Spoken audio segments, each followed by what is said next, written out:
பசுமந்து கொட்டுகிற நேரம் வசகதல ரசலட்சுமி தட்டுகிற நேரம் இது தட்டுனா தட்டட்டும் ஒட்டுனா ஒட்டட்டும் வந்தது நேரம் குட்டுனா குட்டட்டும் குட்டுனா குட்டட்டும் என்றும் நேரம் என்றும் என்னதா என்றும் என்னதா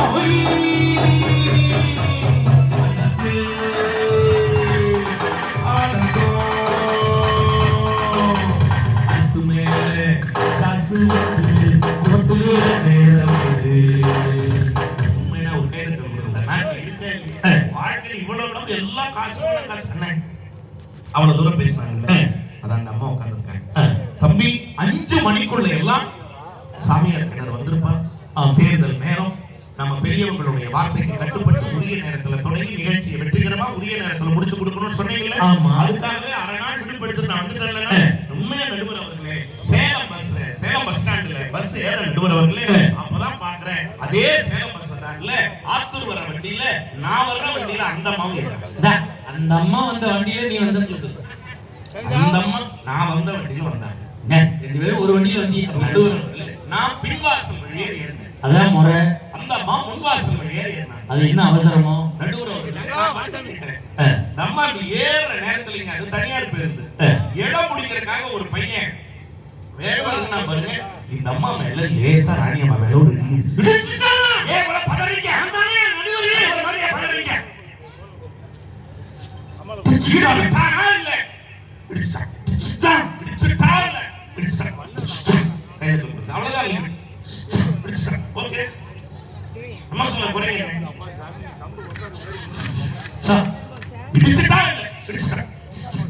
தெரியாம நம்ம எல்லா பெண்கள் தாய்மார்கள் பிரபருக்காங்கல்ல, யாராவது மேல நம்ம கைகள் பட்டுட்டா நம்ம என்ன சொல்லுவோம் தெரியாது, சாரி மன்னிச்சுக்கங்க, கைதட்டல். சரி, இதுதாங்க சார் தமிழனுடைய பண்பாடு. நம்ம மன்னிச்சுங்கம்மா மன்னிச்சுங்க மேடம் மன்னிச்சுங்கம்மா மன்னிச்சுங்க மேடம் இங்கிலீஷ் தமிழ் இங்கிலீஷ் மாறி மாறி சொல்றாங்க. அத்தனை பேர் பாக்குறாங்க, கொஞ்சம் கூட குச்சமே இல்லாம பயப்படாம காலகாலம் என்ன பண்ணாங்க தெரியுமா நடுவர் அவர்களே, அந்த பையனோட சட்டையை பிடிச்சு அப்படி வல்லவனமா திட்டுறாங்க. அந்த அம்மா பஸ் ஸ்டாண்ட் சுத்தி இருந்து வேடிக்கை அண்ணே, அப்படி ஒரு சூழ்நிலையில யாரா இருந்தாலும் கலைக்கு போவாங்கல்ல, ஆனா அந்த பையன் சிரிச்சுட்டே இருந்தாங்க. லூசு போயானே உலகமே பாக்குற போது சட்டையை பிடிச்சி இப்படி கண்டபடி திட்டுது. என்னடா உனக்கு கண்ணீர் வரலையா, அழுக வரலையா, வருத்தம் வரலையா, சிரிச்சாங்க. எப்பெல்லாம் சிரிக்க முடிஞ்சதுன்னா அடப்போவன் முன்ன பின்ன தெரியாத என்னையே இந்த கழுவுது இந்த ஊத்துது, இதே கட்டிட்டு ஒரு மனுஷன் வீட்டுல வாழ்றானே, அவன் நிலைமை நினைச்சேன் சிரிச்சேன். கரெக்டா சொல்லிருக்காங்க. என்ன வாழ்க்கை வந்திருப்போம், நாங்க தான் நீங்க அவங்க சொன்னதுக்கு எல்லாம் ஒரு வார்த்தை சொல்லிட்டே வந்தீங்க. நான் கேட்கிறேன் நடுவர் அவர்களே, இந்த உலகத்துல நீங்க பொதுவா நான் சொல்றேன், நீங்க பெருமையா நினைச்சுக்க வேண்டாம், ஆனா இது முகஸ்துதிக்காக சொல்லல. கவியரசர் கண்ணதாசனுக்கு வாய்த்த மனைவி காது கேட்காத அம்மா. நான் சொன்னது போய் படிச்சவங்க பொன்னம்மாள், அவங்களோட 25 வருஷம் அந்த மனுஷன் வாழ்ந்தார். 25 ஆண்டு காலம் வாழ்ந்த அந்த மனுஷன் உண்மையில பெரிய. ஆனா என் நண்பனுக்கு வாய்த்த மனைவி, இங்கதான் நான் சொல்றேன், சாமியார் இல்ல, வாய் பேச முடியாது, வாய் பேச முடியாது, பார்க்காத வைத்தியம் இல்லைங்க, போகாத கோயில் இல்லைங்க, கேட்காத மரம் எல்லாம். ஒரு நாள் நிகழ்ச்சிக்கு கூட வந்திருந்தான். ஏன்னா ஒரு மாதிரி இருந்தா இப்படி கலகலப்பா நிகழ்ச்சி போது இவன் மட்டும் ஒரு மாதிரி இருப்பாரு. சொன்னேன், உண்மையை சொன்னேன், நடந்தது சொன்னேன். திட்டினாரு, ஏய் ஏடா 15-20 வருஷமா கூடவே இருக்கீங்க, இதை சொல்ல மாட்டீங்கன்னு ஒரு வார்த்தை கேட்டாரு. அண்ணா இல்லண்ணே அப்படின்னு சொன்னேன். ஏன்டா என் நண்பன், எனக்கு தெரிஞ்ச ஒரு டாக்டர் இருக்காரு சென்னையில, எம்டி காது மூக்கு தொண்டை மருத்துவர், சொல்லி நான் பாத்துக்கிறேன், போன் உடனே நாளைக்கு வராங்க சார், நாளைக்கு சென்னை ஏற்பாடு பண்ணேன், கொஞ்சம் இல்லாதப்பட்ட குடும்பங்க வருமானம், என்னடா பெரிய பணம், என்னடா பெரிய காசு சொல்லிட்டுங்க, இப்ப கைதட்டல் கொடுங்க சார், 10,000 ரூபாயை கையில இருந்து கொடுத்து நாளைக்கே சென்னை போய் அந்த மருத்துவரை பாருங்க சொன்னேன். உண்மையிலே மகாராஜா நல்ல மனிதர். அடுத்து நான் போயாச்சு, நானும் கூட போறேன், நீ போயிட்டு வரான்னு சொல்லி அனுப்பிச்சுட்டாரு. கூட போனேன் நண்பன், அந்த டாக்டர் காலை வந்து கெஞ்சினாருமா, டாக்டர் எப்படியாவது பொண்டாட்டி பேச வைங்க டாக்டர், என் பொண்டாட்டி நான் பேசணும் டாக்டர், என் பொண்டாட்டி எங்கிட்ட பேசணும் டாக்டர், பேச வைங்க இதுடா சோதனை பண்றேன்னு சொல்லிட்டு டெஸ்ட்லாம் எடுத்து பார்த்தாங்க. தொடர்படை பகுதியில் லேச ஒரு சப்பு மாதிரி வளர்ந்தது அந்த பிள்ளைக்கு. அவர் எல்லாம் ஸ்கேன்லாம் பண்ணி சொன்னார், ஒண்ணு இல்லப்பா, ஒரு சின்ன லேசர் ட்ரீட்மெண்ட், ஒரு மைனர் சர்ஜரி ஒன்று பண்ணணும், சின்ன ஆபரேஷன், எல்லாத்துக்கும் ஒரு 5 லட்சம் ரூபாய் ஆகும். லட்சம் சார் என்னோட ஃப்ரெண்ட் அவர் சொல்லிட்டாரு 2 லட்சத்தை என்னோட ஃபீஸை நான் குறைச்சிக்கிறேன் 3 லட்சம் கட்டினா போதுட்டாரு. உண்மையில அந்த வார்த்தைக்காக 2 லட்சம் குறைச்சிருங்க. 3 லட்சம் அண்ணே என்னடா டாக்டர் அண்ணே பேச வச்சிடலாம் சொல்லிட்டாங்க. என்னடா அப்படியே ஆபரேஷன் இதெல்லாம் ஒரு பெரிய விஷயம் அண்ணே. 10 நாளைக்கு ஒரு வாரத்துக்கு எவ்வளவு ஆனாலும் பரவாயில்லன்னு 3 லட்சம் ஆபரேஷன் தியேட்டர் காஸ்டோட இன்னொரு 50,000 சேர்த்து நண்பருடைய அக்கவுண்ட்டுக்கு 3 லட்சம் ஆர்டிஜிஎஸ் பண்ணிருக்காரு. ஒரு கைதட்டல் கொடுங்க 3 லட்சம் ரூபாய்ங்க ஆபரேஷன் தியேட்டர்ல கூட்டிட்டு போயிட்டாங்க. நண்பனுடைய என்னமோ பெருசா காசு வேண்டாம் கூப்பினீங்களே ஒரு உறவை மகிழ்ச்சிப்படுத்துறதுக்கு என்ன தேவை தெரியுமா? ஆபரேஷன் தியேட்டர்ல கதறாங்க நண்பர் டாக்டர் முன்னாடி பேசுறீங்க டாக்டர் பேசுறேன். ஆபரேஷன் முடிஞ்சது டாக்டர் வெளியில டாக்டர் பண்ணாரு உன் முன்னாடி தான் இற ஏண்டா பத பொண்டாட்டி பேசு இருந்தா ஒரு 1/2 மணி நேரம் ரெஸ்ட் கொடுறேன். 8ஆம் நம்பர் ரூம்ல பொண்டாட்டி ஓய்வு எடுத்துட்டு இருக்கா. ஒரு 1/2 மணி நேரம் கழிச்சு போடா. இந்த ராக்கெட் விடுவாங்க பாருங்க விஞ்ஞானிகள், அவங்க அப்படியே கவுண்டர் ஆரம்பிப்பாங்க பாருங்க 30 29 28 27 26. அதே மாதிரி இவன் கவுண்டர் எப்படா 1/2 மணி நேரம் ஆகும்னு 1/2 மணி நேரம் ஆன உடனே அந்த கதவை திறந்து மனைவி கிட்ட பேச போனாங்க. 5 வருஷமா பேசாத அந்த திருமுகம் பேசினா பாருங்க. உன்னை கட்டி ஒரு வீடு உண்டா, உன்னை கட்டி ஒரு கார் உண்டா, உன்னை கட்டி ஒரு நகை உண்டா, நீ எல்லாம் மனுஷனா, நீ எல்லாம் புருஷனா. கதவை அடைச்சிட்டு மறுபடியும் டாக்டர்கிட்டே வந்தாங்க. டாக்டர் பேசினாடா நல்லா பேசினா ஒண்ணே ஒண்ணு பண்ணுங்க டாக்டர் என்ன எப்படியாவது திறந்ததை மறுபடியும் அடைச்சு விட்டுருங்க. டாக்டர் சொன்னாரு அடைக்கிறதுக்கு திறக்கிறதுக்கு என்ன வாய்க்கா பண்ணப்பாடா வேணா ஒரு 5000 ரூபாய் கட்டுறாங்க. எதுக்கு டாக்டர்? செவுட் ஆபரேஷன் பண்ணி விட்டுறேன் உங்க முன்னாடி என்ன வந்துருந்தாலும் பிம்பிளிக்கு பிள்ளைக்கு சந்தோஷமா இருக்கலாம்னாரு. அதுக்கு அண்ணன் 5000 ரூபாய் கைது நம்ம மகாராஜன்சாருங்க. வாய் திறக்கிறதுக்கு அவர் தான், காது மூடுறதுக்கு அவர் தான், எல்லாத்துக்கும் ஓப்பனிங் அவர் தான், எண்டிங் அவர் தான். எங்களுக்கு உண்மையில சொல்றேங்க இன்னைக்கு செவுட் ஆபரேஷன் பண்ணிட்டாயா கொண்டாட்டி வண்ண வண்ணமா திட்டா வகை வகையா திட்டா பிம்பிளிக்கு பிள்ளைக்கு சந்தோஷமா உட்காந்துருக்காங்க சார். கைது கொடுங்க சார். என்ன பெரிய சொந்தம் 3,60,000 கைதட்டல் கொடுங்க சார். யாரு சார் கொடுப்பா இந்த காலத்துல? வட்டி கணக்கு பாக்குறவங்க மனசு இல்ல, மனசை பார்த்து கொடுத்த மகாராஜன் சாருக்காக ஒரு கைதட்டல் கொடுங்க. 3,60,000 மகாராஜன் சாருக்காக கைதட்டலுங்க. யாரு கொடுப்பாங்க? இன்னைக்கு ஒரு 2000 நம்பி கொடுப்பாங்களா? எனக்கு நம்பி 20 டீ வாங்கி தர மாட்டேங்க. யாரு தர மாட்டேங்கிறா? யாருங்க கொடுப்பா? நீங்க சொல்லுங்க சார். யாருங்க கொடுப்பா? கொடுத்த நீங்க வேணா அந்த பெருந்தன்மையை நினைச்சு விட்டுக்கலாமே. ஆனா வாங்கங்களுக்கு கைதட்டல் கொடுங்க. அந்த நன்றி உங்களுக்கு வேண்டாமா? நான் எங்கடா விட்டேன்? நீங்க ஒண்ணும் நிகழாதீங்க. 3,65,000 நீங்க கைதட்டல் கொடுங்க சார். யாரு சார் கொடுப்பா இந்த காலத்துல? யாரு கொடுப்பா? மனுஷன் நம்பி எவன் சர்க்கார் கொடுப்பான்? ஒரு பாண்ட் பேப்பர் கிடையாது, ஒரு ப்ரோக்ராம் கிடையாது. யார் சார் கொடுப்பா? மனுஷனுக்காக அந்த மனுஷன் வெள்ள கைதட்டல் கொடுங்க சார். யோசிச்சு பாரு சார். 3,60,000 என் காசு வாங்கி கொடுத்தேன். எவ்வளவு குதிக்கிறான் போன வாரம் போன் பண்ணேன். என்னடா வெள்ளச்சாமி 3,60,000 என்ன ஆச்சுன்னு பேங்கிறாயா? 3,60,000 காலேஜ் விட்டு இங்க வந்து குதிக்கிறேன்டா. என் காசுடா இப்படி சிரிக்கிறாங்க. இப்போ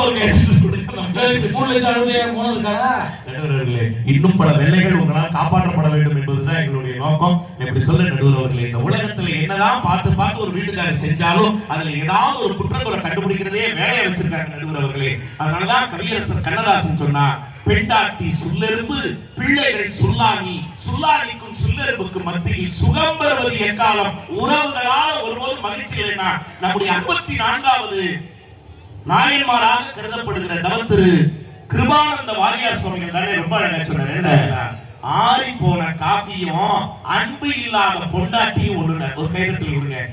சாமி ஆறி போன காப்பி அன்பு இல்லாத பொண்டாட்டி 6 நாள் வரிசையில வந்தாரு. இல்லப்பா, ஆறி போன காப்பி நாக்குக்கு தான் கசப்பான சுவையை கொடுக்கும். ஆனா அன்பில்லாத பொண்டாட்டி ஒருத்தருக்கு வாழ்க்கையில் அமைஞ்சிட்டா அவன் வாழ்க்கையவே கசப்பாக்கிடுவான்னு சொன்னார் நடுவர் அவர்களே. என்ன இந்த சொந்த பந்தத்தால மகிழ்ச்சி இருக்கு. அதனாலதான் கவியரசர் கண்ணதாசன் ரொம்ப அழகா ஒரு பாட்டியே கொடுத்தாரு நடுவர் அவர்களே. என்ன கொடுங்க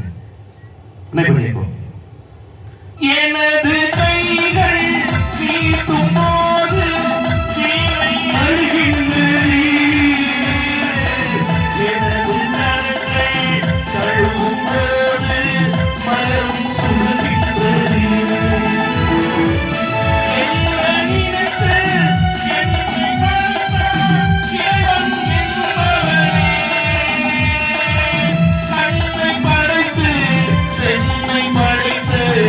இறைவன் கொடியவனே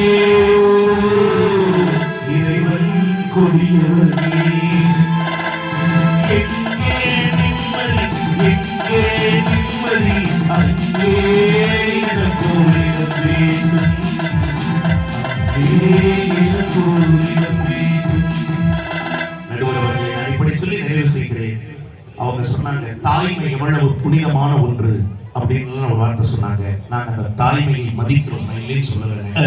பிரசவ வலி கேள்விப்பட்டிருக்கோம்ல, இத்தனை தாய்மார்கள் இருக்காங்க. ஏன் ஒரு தாய்க்கு தான் கோவில் கட்டி விழாவை எடுத்துக்கிட்டு இருக்காங்க. இந்த இடத்துல சொல்றாங்க பிரசவ வலிய மாதிரி கொடுமை எதுவும் கிடையாது. 2 திங்களாய் அங்கமெல்லாம் நொந்து பெற்றுன்னு பட்டினத்தடிகளே பாடியிருக்காரு. கண்ணு வலி வந்தா இங்க வலிக்கும், காது வலி வந்தா இங்க வலிக்கும், மூக்கு வலி வந்தா இங்க வலிக்கும். ஆனால் ஒரு பெண்ணுக்கு பிரசவ வலின்னு ஒண்ணு வந்துட்டா அவள் அணுக்கள் தோறும் வலிக்கும் எழுதினாருங்க பட்டினத்தார். இல்லைன்னு சொல்ல முடியுமா? அந்த தாய்மையை நான் வணங்குகிறேன், நான் இல்லைன்னு சொல்லல. ஆனா அந்த பிரசவ வலியை விட வேதனையான கொடுமையான ஒரு வலி இந்த மண்ணில் இருக்குங்க. வைத்த வலி இல்ல இல்லம்மா, இல்லம்மா, அதெல்லாம் இல்லம்மா. பிரசவ வலியை விட கொடுமையான ஒரு வலி. நடுவர் அவர்களே, எத்தனையோ தகப்பன்மார்கள் சகோதரர்கள் இருக்கீங்க. ஒரு தீபாவளி வருது, ஒரு பொங்கல் வருது, இந்த மாதிரி கோவில் பண்டிகை வருது, அல்லது அந்த குழந்தைக்கு ஒரு பிறந்த நாள் வருதுன்னு வைங்களேன், கடவீதி கூட்டிட்டு போவோம். அது ஆசைப்பட்ட ஒரு பொருளை, ஆசைப்பட்ட ஒரு ட்ரெஸ்ஸை வாங்கி தருவதற்கு போதிய பணம் இல்லாத போது ஒவ்வொரு தகப்பனுடைய மனதிலும் ஒரு வலி வலிக்கும் பாருங்கள். அது 1000 பிரசவ வலியை விட கொடுமையானதுன்னு சொன்னா நடுவர் அவர்களே, நீங்க பர்ஸ் அந்த இங்க பாக்கெட் இருக்கு சொன்னீங்க, இந்த பாக்கெட் இங்க இருக்கு, இதயம் பின்னாடி இருக்குன்னு ரொம்ப அழகா சொன்னீங்க. நடுவர்களே, இந்த பாக்கெட் கனமா இருந்ததுன்னா பின்னால் இருக்கிற இதயம் லேசா இருக்குங்க. ஆனா அதுவே இந்த பாக்கெட் லேசா இருந்ததுன்னா பின்னால் இருக்கிற இதயம் வாழ்நாளெல்லாம் கனத்து போய்தான் இருக்கும் என்பது சத்தியமான உண்மை என்பதை சொல்லி, நீங்க எந்த கால மகிழ்ச்சி வேணாலும் விடுங்க, நிகழ்கால மகிழ்ச்சிக்கு, தன்னை சார்ந்திருக்கிறவர்களின் மகிழ்ச்சிக்கு, எல்லோருடைய மகிழ்ச்சிக்கு கையில் இருக்கிற சொத்து பத்துக்கள் தான் காரணம் என்கிற நல்ல தீர்ப்பை நல்ல மக்களுக்கு நிறைந்திருக்கிற இந்த சபையில் நீங்கள் தருவீர்கள் என்கிற நம்பிக்கையோடு வாய்ப்பளித்த வாய்மொழி கேட்ட அத்தனை நல்ல மனிதர்களின் பாதங்களிலும் என்னுடைய பண்பான வணக்கங்களை காணிக்கையாக்கி விருப்பமில்லாமல் விடைபெறுகிறேன். நன்றி, வணக்கம். சரியா தப்பா நான் சொல்லுறது சரியா தப்பா, நல்லது எது கெட்டது எதுன்னு தெரியலையப்பா, எனக்கு புரியலையப்பா. சரியா தப்பா செய்யறது சரியா தப்பா, நல்லது எது கெட்டது எதுன்னு தெரியலையப்பா, எனக்கு புரியலையப்பா. கருவறை முதல் கல்லறை வரைக்கும் செல்லவே நண்பா, கருவறை முதல் கல்லறை வரைக்கும் செல்லவே நண்பா, கடவுளை கூட சரியா தப்பா சரியா தப்பா, நல்லது எது கெட்டது எது தெரியலையப்பா, எனக்கு புரியலையப்பா. புலவர் அருமையா பேசியிருக்கார். நல்ல ஒரு கைதட்டல் கொடுக்கலாம். ஒண்ணு இல்லை, உறவு சரியா இருக்கா சார்? நேற்று என் பொண்டாட்டிக்கு போன் பண்ணேன், ஃபுல் ரிங்காய் கட் ஆயிடுச்சு. வீட்டுல போய் ஏன்டி போன் பண்ணேன் எடுக்கலைன்னு கேட்டா என்ன சார் சொல்லணும்? போன் சைலண்ட்ல இருந்துச்சு, டிவி சவுண்ட்ல கேட்கல, துணி துவச்சிக்கிட்டு இருந்தேன், சமையல் பண்ணிக்கிட்டு இருந்தேன், குளிச்சுட்டு இருந்தேன், ஏதாவது சொல்லலாம்ல? ஏன்டி ஃபுல் ரிங்காய் கட் ஆயிடுச்சு போன் எடுக்கலைன்னு கேட்கிறேன். ஒரே ரிங்ல எடுக்கிறவங்களா பார்த்து நீ அடிக்க வேண்டியதானே? ஒரு ரிங்ல எடுக்கிறவங்கள நம்ம எங்கே போய் தேடுறது? தேடி தேன் கிடப்பாளா, இல்ல கிடைச்சாலும் எடுப்பாளா? கிடைக்கிற வரைக்கும் எடுப்பா, கிடைச்சக்கப்புறம் எடுப்பாளா? சார் வீட்டுல நிம்மதி கிடையாது சார். சார் என் பொண்டாட்டி வெண்டைக்காய் வாங்கிட்டு சொன்னா சார், அவ சொல்றான் வெண்டைக்காயை நல்லா நுனியை ஒடிச்சு ஒடிச்சு பார்த்து வாங்கிக்கலாம். கடைக்காரன் கையை கடைக்காரன் ஒடிச்சா கையை ஒடிப்புங்கிறேன், இவன் ஒடிக்காம இருந்தா உன் கையை ஒடிப்புங்கிறேன். நான் என்ன சார் பண்றது? இப்போ 1/2 கிலோ வாங்கிட்டு வர சொன்னாங்க, கடையில் 1 கிலோ வாங்கி என் குரு மணிக்கூட்டில் உட்காந்துட்டு ஒடிச்சு கீழே ஓட்டு விட்டு மிச்சத்தை வீட்டுக்கு கொண்டு போயிருக்கேன். இப்போ என் குரு அதை பார்த்துட்டு இங்கே தான் உட்காந்து வெண்டிக்காய் ஒடிக்க மாதிரி எல்லாரும் லைனில் ரெண்டு ஒடிச்சுட்டு முத்துனது வெண்டைக்காயை வெட்டி விளைஞ்சாம வியாபாரம் பண்ணிக்கிட்டு இருக்கேன். எங்க நிம்மதி இருக்கு?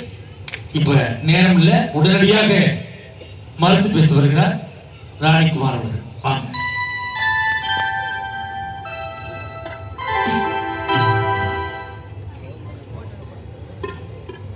நடிப்பில்லாத நாடகம் இல்லை.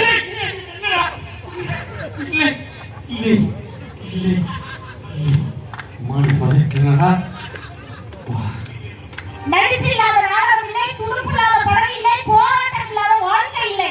இந்த கொங்கு நண்பர்கள் இல்லாமல் நமக்கு இந்த பட்டி மன்றமே இல்லை என்பதை அழகாக நிரூபித்துக் கொண்டிருக்கும் ஆண் சிங்கங்களுக்கும் பெண் தங்கங்களுக்கும் ஒரு பணியாளர் வணக்கத்தை சொல்லி நடுவர்களே, இந்த உலகத்துல எதை பார்த்தாலும் கேட்பாங்க, சாமியார் மக்கள் நாளை சமம் மாசு நடுவர்களே. நீ முதல்ல பேசு நடுவர்களே, நீங்க என்ன சாதாரண நடுவரா? அப்ப என்ன பேசு? மசாலா தோசை நடுவரா? கொஞ்சம் பெப்பர் கூட சேர்த்துங்க சார். அது ஆஃப் ஆயிலே போடுவாங்க.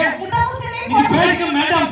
உங்களை பத்தி நான் ஒரு கவிதை எழுதிட்டு இருக்கேன் சார். என்ன சொல்லு? அந்த கவிதையை சொல்லும்போது இங்க இருக்க ஆண்கள் பெண்கள் இருந்து எப்படி கை தட்டு பறக்குது பாருங்க. சொல்லுமா பாப்போம். உண்மையிலே நடுவர் சாதாரண நடுவர் இல்லங்க.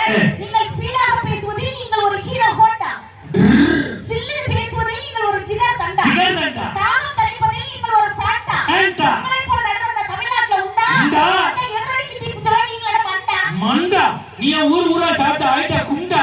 நீ ஒரு கரு பிடிச்ச அண்டா. நான் கருதி வச்சிருக்கேன். சார் என்னை கருப்பு மட்டும் சொல்லாதீங்க.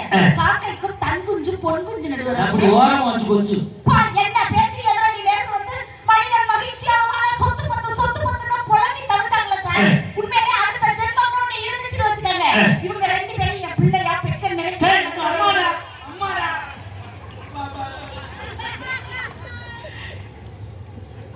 அடுத்த ஜென்மத்துல இவங்க ரெண்டு பேரும் பிள்ளைங்க. அப்பா யாருமா? அப்பா இல்லாம பாரு அப்பா இருப்பாரு. இந்த ஜென்மத்துல வாச்ச புருஷன் தான் வேணும், அடுத்த ஜென்மத்துல வேணும்னு சொல்ல மனசு வருதா? அந்த மனசு மட்டும் வராது. உண்மையிலே சார் ஏன் தெரியுமா அவங்க ரெண்டு பேரும் என் பிள்ளையா பெக்க நினைக்கிறேன். வயித்துல கரு உருவானவன பாதி பப்பாளி பழத்தோட க்ளோஸ் பண்ணிடுவ கரெக்ட். நீ தாய் இல்ல பேய். இருந்துட்டு பாரு சொந்த பந்தம் வேணாம். நம்மள சொந்த பந்தம் இல்லாட்டி இங்க வந்து மேடையில பேச முடியுமாக்கோ? உண்மையிலே இந்த மின்சாரம் இல்லைன்னா வீடு மட்டும் தான் இருட்டா இருக்கும். ஒவ்வொரு குடும்பத்திலயும் சொந்த பந்தம்னு ஒரு இல்லைன்னா உங்க வாழ்க்கையே இருட்டா போயிடும். அதனால நாங்க யூபிஎஸ் பேட்டரி விக்கிறோம். சார் ஒரு பெண் சொந்த கால் போட்டு வந்தாதான் சார் நீங்க எல்லாம் சொந்த கால்ல நிக்க முடியும். அதனால மண்டபத்துல கல்யாணம் முடிச்சு போறாங்க. கல்யாணம் முடியாத வரைக்கும் நீங்க எல்லாம் சாதாரண மனுஷன். எங்களை திருமணம் முடிச்சதுக்கு அப்புறம் தான் குடும்பத்துக்கு கூட புருஷன் நீங்க. ஏய் நான் புருஷன். நீ யாரு புருஷனா? யார் சரிங்களா? நான் சொந்த எவ்வளவு பொட்டாட்டி பேர் மாத்தி சொல்றயா? சார் சொந்தம்னா அன்பு சார். சொந்தம்னா பண்பு. சொந்தம்னா ஒரு தெம்பு. அவளை நம்புங்க நீங்க எல்லாம் வாழ்க்கையில உருப்பிடுவீங்க. அப்படிப்பட்ட சொந்த பந்தம் குடும்பத்துல இருக்கும்போது ஒரு மனிதனுக்கு மகிழ்ச்சிங்கிறது எப்படி தெரியுமா வரும்? தங்க பதக்கத்தின் மேலேயா இருக்கும் சார்.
உண்மையிலே சார் ஒரு குடும்பத்துல மகிழ்ச்சி வேணும்னா சொந்த பந்தம் இருந்தாதான் வாழ்க்கை மகிழ்ச்சியா இருக்கும்.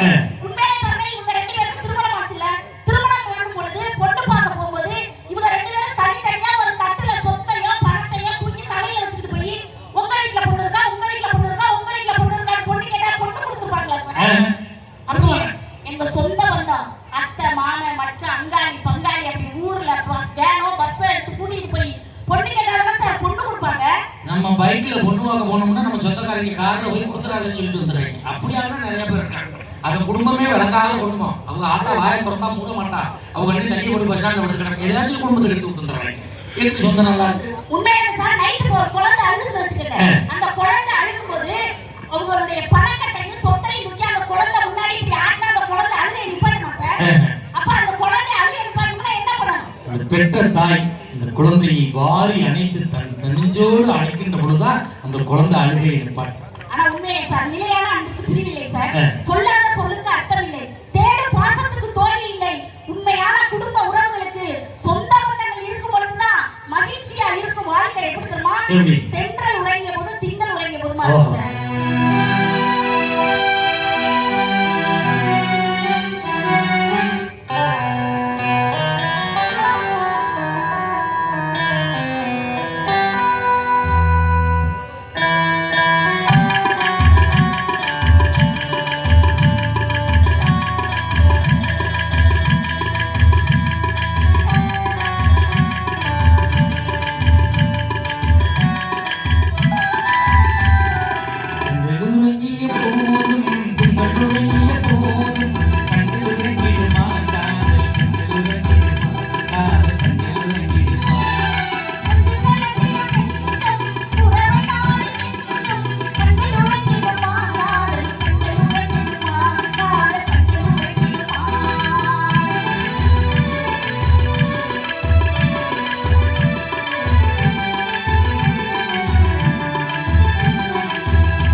அவங்க 5 மணிக்கு எழுந்திருப்பாங்க. ஆனா உண்மையிலுமே எனக்கு திருமணம் ஆன புதுசுல சார் ஒரு 35 வருஷம் இருக்குமா? அம்மா நீ கேட்டாங்களா? எல்லாம் எழுதி கொடுத்தா தான் காசு கொடுப்பாங்க. உண்மையிலே எனக்கு திருமணம் ஆன புதுசுல சார் அதிகாலை 4 மணிக்கு எந்திரிக்கிற பொம்பளை பிள்ளை நான் தான் சார். பரவாயில்லையே. நான் எந்திரிச்சு எங்க அத்தானை எழுப்பிட்டு நான் படுத்துக்குவேன் சார். நீ அப்ப இப்படிதான் உருண்டையா போயிட்டு இருக்க வேண்டியது, அவனை எழுப்பி விட்டு நீ வேலாக்காம இருந்தா. உண்மையிலே சார் அப்படி சொந்த வந்தாங்க போது அப்படி வாழ்க்கை மகிழ்ச்சியா இருக்கும். உண்மையிலே பண்ண போன வாரம் எங்க அப்பா என்ன பார்த்து உலகம் எத்தனை கிலோன்னு கேட்டார். என்னது உலகம் எத்தனை கிலோவா? அதை கணக்கிட முடியாது தான், அது பறந்து விரிந்த உலகம் தான் அப்படின்னு. அதுக்கு அவர் சொன்னாரு உலக வெறி 70 கிலோ அப்படின்னாரு சார். 70 கிலோ? இப்படித்தான் நானும் ஷாக் ஆகி என்னத்தான் உலக வெறி 70 கிலோவா எப்படி ஏத்தா அப்படிங்கிறேன். என் உலகமே நீதான் அப்படின்னு.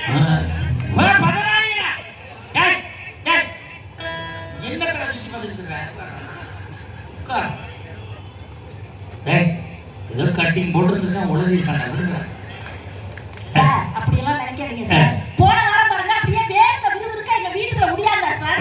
நான் அப்படியே பதறி போய் நீங்க பதறிட்டாங்க யாரா அப்படி வேர்க்க விறுவிறுக்க முடியாதீங்களே அப்படின்னு கேட்டேன்.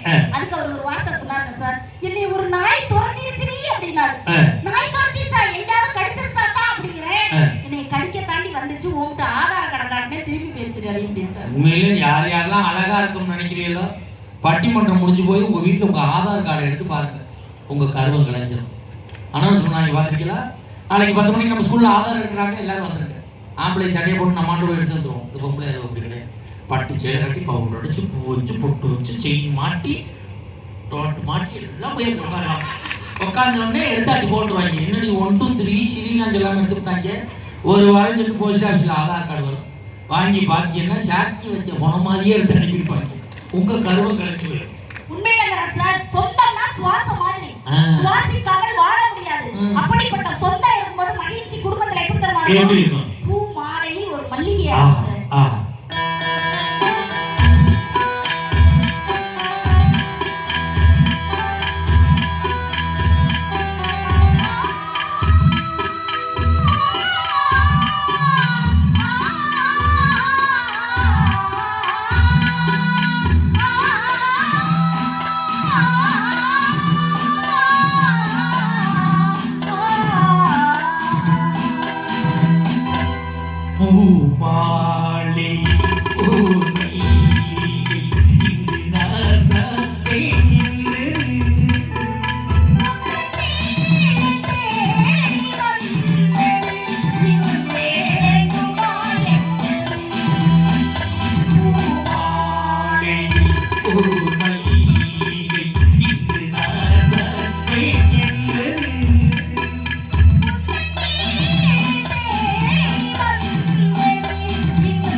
அருமையான பாட்டு, நல்ல குரல் வளம். உண்மையிலே சாமியார் கணத்து மக்கள், உண்மையிலே கொங்கு இளைஞர் கொங்கு நண்பர்கள் நடத்தக்கூடிய இந்த பட்டிமன்றத்தில் நீங்க வந்து பாடியிருக்கீங்க. நீண்ட ஆயுளோடு நிறை செல்வத்தோடு வாழணும் என் மக்கள் சார்பா உங்களை வாழ்த்துறேன். நீ எத்தனை வயசுல வாழணும்? புருஷன் நான் இருக்கும் வரை நீ வாழ்வ. நீ ஒன்றும் அவசரம் இல்லை. நீ இந்த அம்மா எல்லாம் லேட்டாக வாங்க. அம்மா அதை கூட்டிட்டு வாங்க. நாங்கள் அதுவும் நேர்ச்சி பிடிச்சி வைக்கிறோம். வாங்க லேட்டாக வாங்க. சார் உண்மையிலே எங்க அத்தா மாதிரி பாசக்கார மனுஷனை பார்க்க முடியாது. மனுஷன் காலையில 7 மணிக்கெல்லாம் தூங்கி தானே எந்திரிச்சிருவாரு. அப்பதான் தெரியும் போல இருக்கா. உண்மையிலே சார் 7 மணிக்கெல்லாம் எந்திரிச்சு தங்க குட்டி கண்ணு தெரியாத உடலிருக்காம இருக்க என்னத்தான் நொன்னதான். எங்க மாமியார் சொல்லுவாங்க பன்னிக்குட்டியே தங்க குட்டிக்கு நம்புற. அந்த அம்மா கண்ணு நல்லா தெரியும் போல. ஆனா பட் அத பத்தி நான் கேர் பண்றது இல்ல சார். நீ கேரே பண்றது இல்ல. எங்க உன் கூந்தல தூக்கி முன்னாடி போட்டு பாப்போம். ஏன் சார் இதுக்கு என்ன குறைச்சல்? அங்க என்ன இருக்கு குறைஞ்சிருக்கு? உங்க கூந்தல பாத்தீங்கன்னா பொங்கலுக்கு வெள்ளை அடிக்கிற கட்டை புரசு மாதிரி இருக்கு. அது பிசுறு அடிச்சு போய் கிடக்கு. உண்மையிலே சார் தங்க குட்டினா அப்படியே சிங்குன்னு அத்தான் நடிப்பேன்னு யா தான் டெய்லி காலையில 7 மணிக்கு ஏன் முகத்திலே முழிக்கிறீங்களா அவ்வளவு பாசமானு கேட்டேன். அதுக்கு ஒரு வார்த்தை சொன்னாரு. அதெல்லாம் ஒண்ணு கிடையாது. உன்னை உத்து பாப்பே இருட்டா இருக்கு முடியல படுத்து தூங்கிடுவீங்களா இருக்கா மனசு. இதுக்கு பேர் தான் விடியா மூஞ்சிங்கிறது. ஹலோ என்னதான் நான் விடியா மூஞ்சியாவே இருந்தாலும் கூட எங்க அத்தா வாழ்க்கை விடுகிறது ஒரு மனைவிங்கிற சொந்தத்தால விடுங்க சார். எப்படி விடியும்? பால் வண்ணம் பருவம் கண்டு வருவீங்க.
வாழை தயிராக்கி கடைஞ்சிட்டியம்மா. சார் உண்மையிலேயே ஒரு குடும்பத்துல பணத்தை காட்டிலையும் சொத்து சுகத்தை காட்டிலையும் சார் அப்படி பாசமான உறவுகள் சொந்தங்கள் இருக்கும்போது தான் சார் மகிழ்ச்சியா இருக்கும். உண்மையிலேயே எனக்கு திருமணமான புதுசுல சார் நல்லா தெரியாது. உனக்கு கல்யாணம் ஆனது யாரா கேட்டாங்களா? இங்க சந்தோஷத்தை சொல்லணும்ல சார். சந்தோஷத்தை சொல்லு. சந்தோஷத்தை உன் புருஷனுக்கு சொல்லு. இங்கேயும் நிறைய பேர் புருஷன் இருக்காங்க. அவங்க குடும்பத்துக்கு அவங்க புருஷனுக்கு இருக்காங்க. உண்மையிலே சார் எனக்கு திருமணமான புதுசுல எங்க அப்பா என்னை வாடியிலே கூப்பிட மாட்டாரு சார். எல்லா கல்யாணம் ஆன புதுசுல வளருவான். என் செல்லம் என் சிச்சுப்பா டீ வாங்கி கொடுக்க மாட்டான். ஜூஸ் குடி உடம்பு குடிச்சு ஜூஸ் குடிப்பான். அதோட ஒரு புள்ள உறங்கட்டும் வீட்டு பக்கம் வர மாட்டேன். 2 புள்ள மட்டும் தான் உசுரோட வளரும். உண்மையிலே சார் எங்க அப்பா என்னை வாடியிலே கூப்பிட மாட்டார் சார். என் வாடா அப்படிதான் கூப்பிடுவாரு. ஏன் தெரியுமா சார்? ஏன் தெரியுமா சார்? என் முகம் வாடி போயிருமா? இங்க வாடுறதுக்கு என்ன இருக்கா? உண்மையிலே சார் நானும் பண்பாடு உள்ளவங்கள சார். சொல்லிக்க. எங்க அப்பா வீட்ல இருக்கும்போது அப்படி கண்ணுக்கெல்லாம் மைப்பட்டு அழகா இருக்கு சார். வார்த்தை திருத்தம் தேவை. அழகா இல்ல அகலமா இருப்பேன்னு சொல்லு.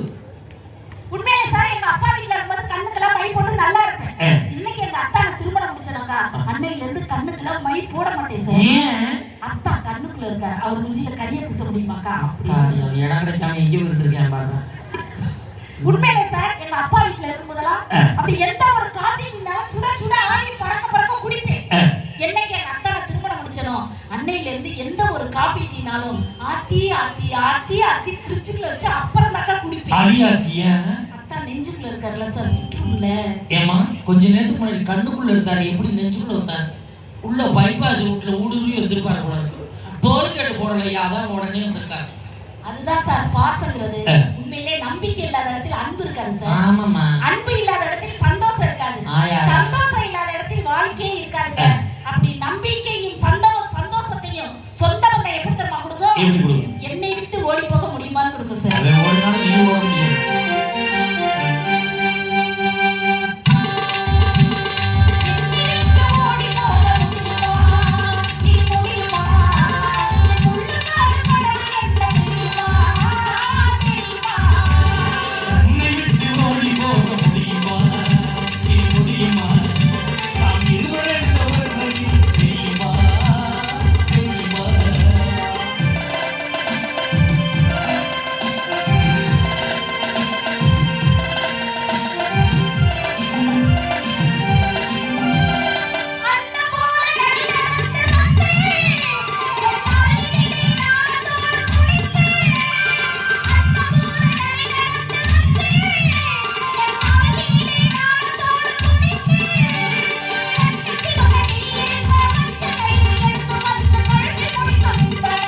என்ன தூக்கம் இல்லை தூக்கம் 155 ரூபா கொடு டானிக்கு கொடுப்பேன் சாப்பிட உடனே தூக்கம் வருதா இருப்பாங்க மெடிக்கல் ஷாப்பில் கொடுப்பான் 150 மெடிக்கல் ஷாப் அந்த மெடிக்கல் ஷாப் 12 மணிக்கு தான் வரப்பான் ஐயோ இருக்குது ஆமாம் சார் தூக்கம் வர்றதுக்கு 155 ரூபா கொடுப்பான் 180 ml பேர் இது எக்ஸ்பிரஸ் ஆமாம் அதாவது ஒரு 10 நிமிஷம் கழிச்சு தூக்கம் வரணும்னா மேன்ஸ் ஹவுஸ்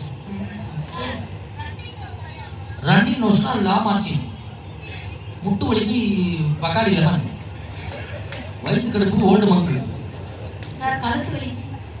கழுத்து வலிக்கா கழுத்து வலிக்கு கொஞ்சம் குரல் வளர்த்துக்கா 10,000 கேட்கும் நான் நிறைய படிச்சிருக்கேன் நான் படிக்காத படிப்பே கிடையாது 10 ரூபா ஸ்டிக்கர் மட்டும் தான் தெரியும் சார் உண்மையிலே பணத்தை வச்சு மெட்டே வாங்கலாம் தூக்கத்தை எல்லாம் வாங்க முடியாது சார் பணத்தை வச்சு மருந்து வாங்கிடலாம் ஆனா சுகத்தை வாங்க முடியாது பணத்தை வச்சு நம்ம விருப்பப்பட்டதை வாங்கிக்கலாம் சார் ஆனா ஒரு தாயினுடைய அன்பை பாசத்தை உங்களால விலை கொடுத்து வாங்க முடியுமா சார் 5 நிமிஷம் இருக்கிறது எது வேணா வாங்கிக்கலாம் உண்மையிலே சார் உள்ளே உயிர் வளர்த்து உதிரத்தால் பால் கொடுத்து அள்ளிட்டு போதெல்லாம் மண்ணை சேர்க்கடைத்து தொல்லை தரக்க வேண்டும் சுலகமெல்லாம் பிறருக்கு என்று சொல்லாமல் சொல்லுகின்ற தேவதையின் போது அது தூய்மை அது நேர்மை அது வாய்மை அதன் பெயர் தாய்மை அதை ஒத்துக்கொள்வதுதான் சார் நேர்மை அப்படிப்பட்ட தாய் பாசத்தை எப்படி தெரியுமா சொல்லணும்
அந்த உறவுக்கு வந்து ஈடு இணை ஏதாவது இருக்குமா சார்? ஒரு குடும்பத்துல அண்ணன் தங்கையா வாழ்ந்து இன்னொரு இடத்துல அந்த பொண்ணை கல்யாணம் பண்ணி கொடுக்கும் பொழுது அந்த பொண்ணு குடும்பத்துல உள்ளவங்க எல்லாரையும் விட்டுட்டு போகும்போது அந்த மனசு வலிக்கும் பாருங்க. அந்த வலி சொந்த பந்தத்தை காட்டிலும் என்ன சார் பெரிய காசு பணம் சொல்லுங்க.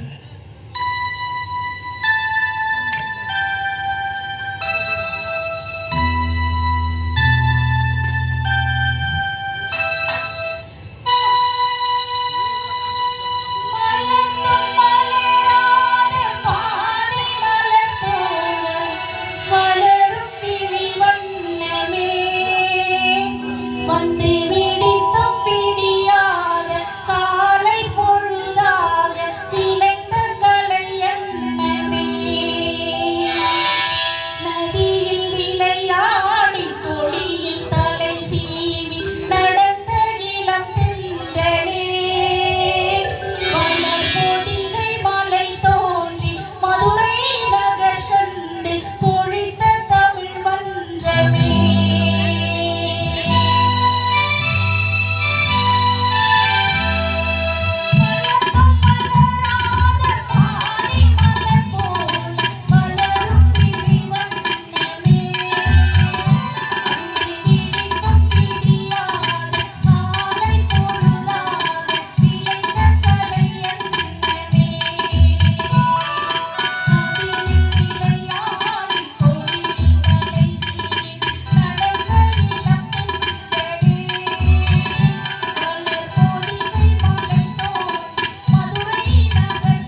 பெருமக்களே, எந்த வகையில் பார்த்தாலும் மனிதன் மகிழ்ச்சியாக வாழ காரணம் சொத்து பத்தை காட்டிலும் எங்களுடைய சொந்த பந்தமே என்று சொல்லி நாம் ஆண்டு போகின்ற பொழுது நம்மளை தூக்கி சுமப்பது சொந்த பந்தங்கள் தான் தூக்கி சுமக்குமே தவிர இவர்களுடைய சொத்து பத்து தூக்கி சுமக்காது என்று சொல்லி சொத்து பத்தோடு வாழ்வது வாழ்க்கை அல்ல, சொத்து பத்தோடு வாழ்வது வாழ்க்கை அல்ல, சொந்த பந்தங்களோடு வாழ்வதுதான் மனிதன் மகிழ்ச்சியாக வாழ காரணம் என்று சொல்லி இதுவரை கேட்டு சுவைத்தவங்களின் திருப்பாதங்களை படித்து நன்றி கூறி விடைபெறுகிறேன். நன்றி, வணக்கம். அருமையான பாட்டு, அருமையான பேச்சு.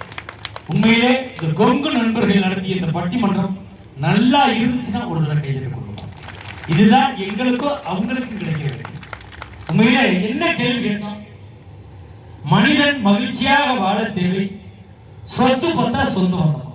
இவங்க என்ன சொல்றாங்க? சொந்தத்தால என்ன சந்தோஷம் இருக்கு? இவங்க கேட்கிற போது சரி சார், போன மாசம் எங்க ஊர் பக்கத்துல ஒருத்தவனே நல்ல பாம்பு கிடைச்சிச்சு, ஆஸ்பத்திரியில் சேர்த்து 7 லட்சம் ரூபாய் செலவு பண்ணாங்க சார். பொழைக்க மாட்டான், தூக்கிட்டு போக மாட்டாங்க. நேற்று போறேன்டா, உசுரோட வரான்டா, எப்படிடா பொழைச்சான்னு கேட்டேன்.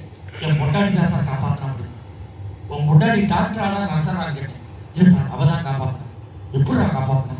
ஒன்றும் இல்லை சார், பாம்பு கடிச்ச இடத்துல அவளை கடிக்க விட்டேன், இந்த விஷம் அந்த விஷத்தை முடிச்சிச்சு சார். இப்போ உன் பொண்டாட்டி எங்கடான்னு கேட்டேன். பெரிய ஆஸ்பத்திரியில் வேலை பார்க்குறான் சார். என்னடா வேலை? பாம்பு கடிச்ச இடத்துல கடிக்கிறதா சார் அவருக்கு வேலையே? பாம்புக்கு தகுந்த மாதிரி கடிப்பா சார். நல்ல பாம்புனா மலைப்பாம்பு, குடிக்காத முழுங்கும் மலைப்பாம்பு சார். நீங்க சார் நிம்மதியாக இருக்க முடியுது சார். அன்னைக்கு ஒரு நாள் பட்டிமன்றம் இல்லை சார், நைட்டு 12 மணிக்கு நான் சீக்கிரம் முடிஞ்சு வீட்டுக்கு போயிட்டேன் சார். பெட்ரூம் கிட்ட போறேன், கரெக்ட் ஒரு சவுண்டு. பெருச்சாலிதான் உள்ள பூந்துருச்சு. கால் பண்ணிடுவோம், கட்டை எடுத்துக்கிட்டு கதவை திறக்கிறேன்.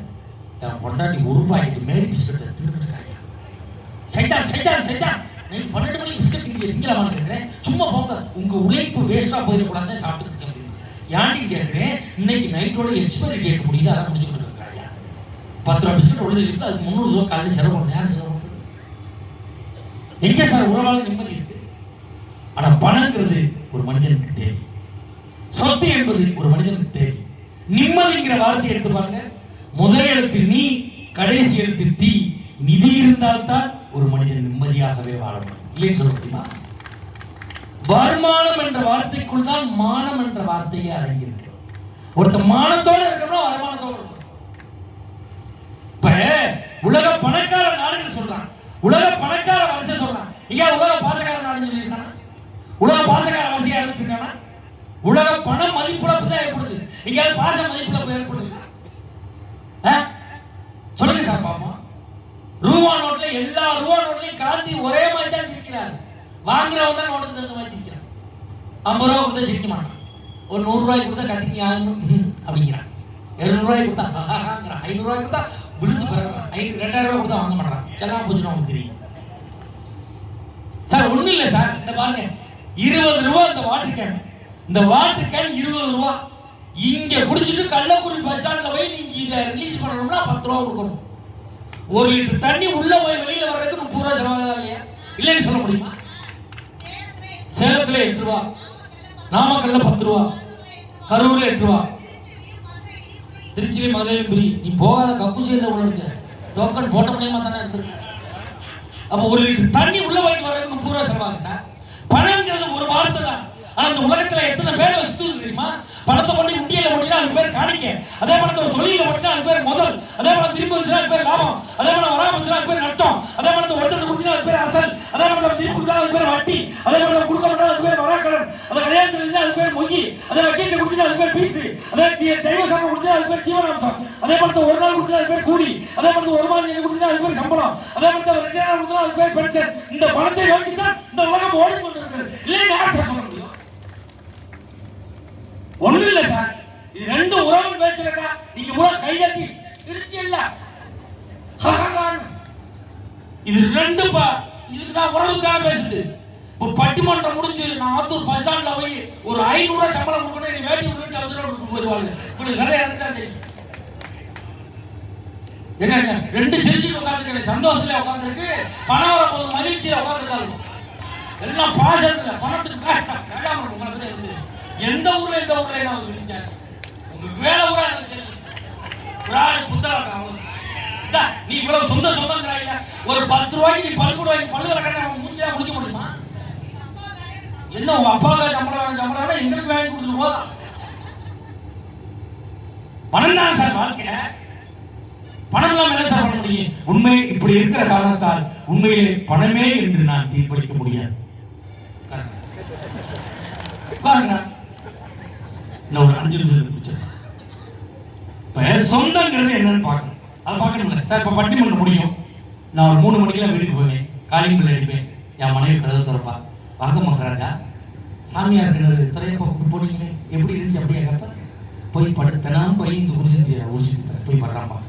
இதே முகம் கொஞ்சம் கவலையா இருந்துருக்கீங்க, ஒரு மாதிரி இருக்கு, என்னன்னு தெரியல, என்னால் சரியா பேச முடியலமா அப்படின்னா சூடா பாலாது இருந்து போய் படியா, நாளைக்கே காரைக்குடியில் பட்டிமன்றம் இருக்குப்பா.